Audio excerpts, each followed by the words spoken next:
आप कैसे हैं? आज मैं आपको एक ऐसे ट्रक ड्राइवर की आपबीती सुनाने जा रहा हूं जो उत्तराखंड का रहने वाला है। उसे ट्रक चलाते हुए 5 साल हो चुके थे। वो रोज की तरह अपना ट्रक लेकर अपने काम पर जा रहा था कि अचानक उसके मोबाइल पर एक फोन आया। ये फोन उसके मालिक का था। मालिक ने उससे कहा, तुम्हें कल किसी काम से मेरे गांव जाना है और अपने ट्रक में कुछ सामान भी ले जाना है। ये काम सिर्फ तुम ही कर सकते हो। ये कहकर मालिक ने फोन बंद कर दिया। जिस दिन मालिक का फोन आया और उन्होंने कहा कि मुझे उनके गांव किसी जरूरी काम से जाना है, तो मैंने ज्यादा नहीं सोचा। हालांकि मेरे दिल में सवाल उठ रहा था कि मालिक ने ये काम सिर्फ मुझे ही क्यों दिया, जबकि उनके पास और भी बहुत से ड्राइवर थे। मैंने खुद को समझाया कि काम के बारे में ज्यादा सोचना ठीक नहीं और अपने रोजमर्रा के काम में लग गया। अगले दिन सुबह जल्दी उठकर मैंने अपने ट्रक की अच्छी तरह जांच पड़ताल की और सफर पर निकल पड़ा। रास्ते पहाड़ी थे, जंगल, घाटियां और जगह जगह छोटे छोटे गांव थे। सफर अच्छा लग रहा था, लेकिन दिल के किसी कोने में अजीब सी बेचैनी थी। दोपहर होते होते मैं मालिक के गांव पहुंच गया। मालिक ने मुझे देखते ही कहा कि सामान ट्रक में रखवा दिया गया है।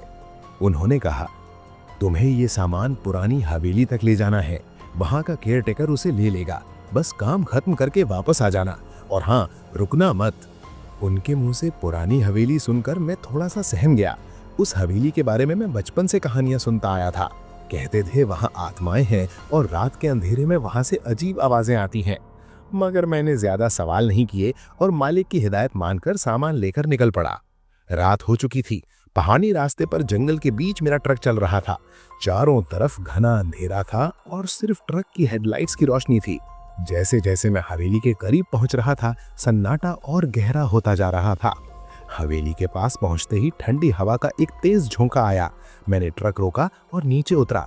हवेली बिल्कुल वीरान खड़ी थी। एक बड़ा सा लकड़ी का दरवाजा था, जिसके दोनों तरफ ऊंचे ऊंचे दरख्त थे। दरवाजे के पास सफेद साड़ी पहने एक औरत खड़ी थी। उसकी आंखें झुकी हुई थीं और चेहरा अजीब सा पुरसुकून था। उसने ठंडी आवाज में कहा, सामान अंदर रख दो।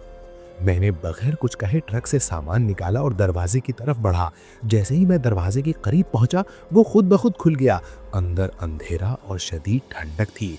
मैंने सामान अंदर रखा और वापस मुड़ने लगा कि अचानक दरवाजा जोर से बंद हो गया। मैं चौंक कर पीछे मुड़ा। वो औरत अब अंदर खड़ी थी, मगर इस बार उसका चेहरा बदल चुका था। उसकी आंखें सुर्ख चमक रही थीं और आवाज पहले से कहीं ज्यादा भारी थी। उसने कहा, यहाँ कुछ ऐसा है जिसे तुमने जगा दिया है। अब ये जगह तुम्हारे लिए महफूज नहीं है। मैं डर के मारे बाहर की तरफ भागा, ट्रक में बैठा और इंजन स्टार्ट किया, मगर ट्रक का स्टीयरिंग एकदम भारी हो गया, जैसे कोई उसे रोकने की कोशिश कर रहा हो। बड़ी मुश्किल से मैंने ट्रक मोड़ा और वहां से निकल पाया। रास्ते भर मुझे ऐसा लगता रहा जैसे कोई मुझे देख रहा है। अगली सुबह होते ही मैं सीधा मालिक के पास पहुंचा और उन्हें सारी बात बताई।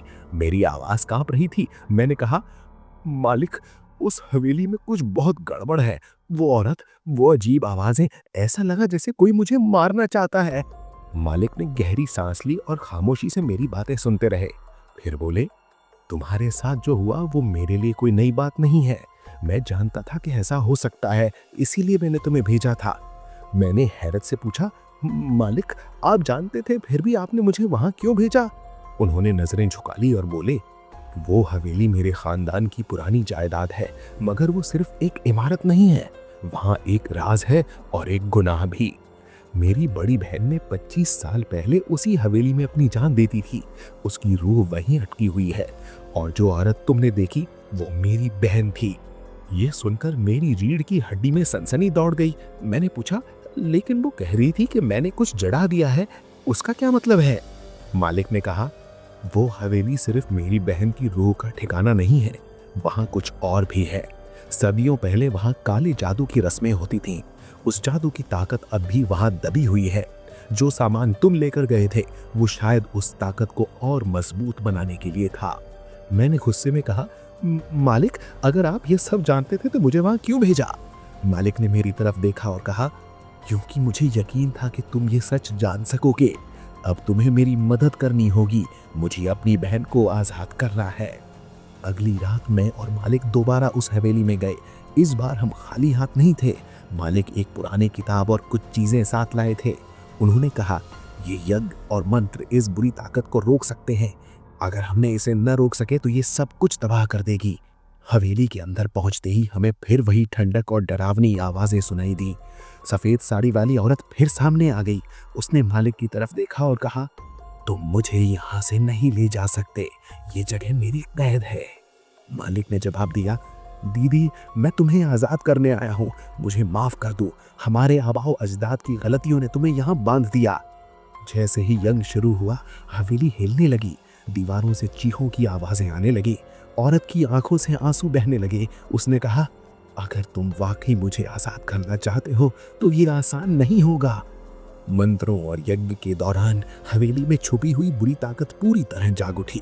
वो औरत अब मुल्मुलिक रूप में बदल चुकी थी, मगर मालिक के मंत्रों और किताब की ताकत के आगे वो बुरी ताकत धीरे धीरे कम बढ़ने लगी। आखिरकार एक तेज रोशनी हर तरफ फैल गई।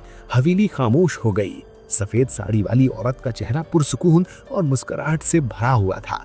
उसने मालिक की तरफ देखा और कहा, शुक्रिया छोटे भाई, अब मुझे सुकून मिल गया है। ये कहकर वो गायब हो गई। हवेली की सारी बुरी ताकत खत्म हो चुकी थी। उस रात के बाद न मैं और ना ही मालिक कभी उस हवेली के पास गए, मगर वो रात और वो कहानी आज भी मेरी यादों में जिंदा है।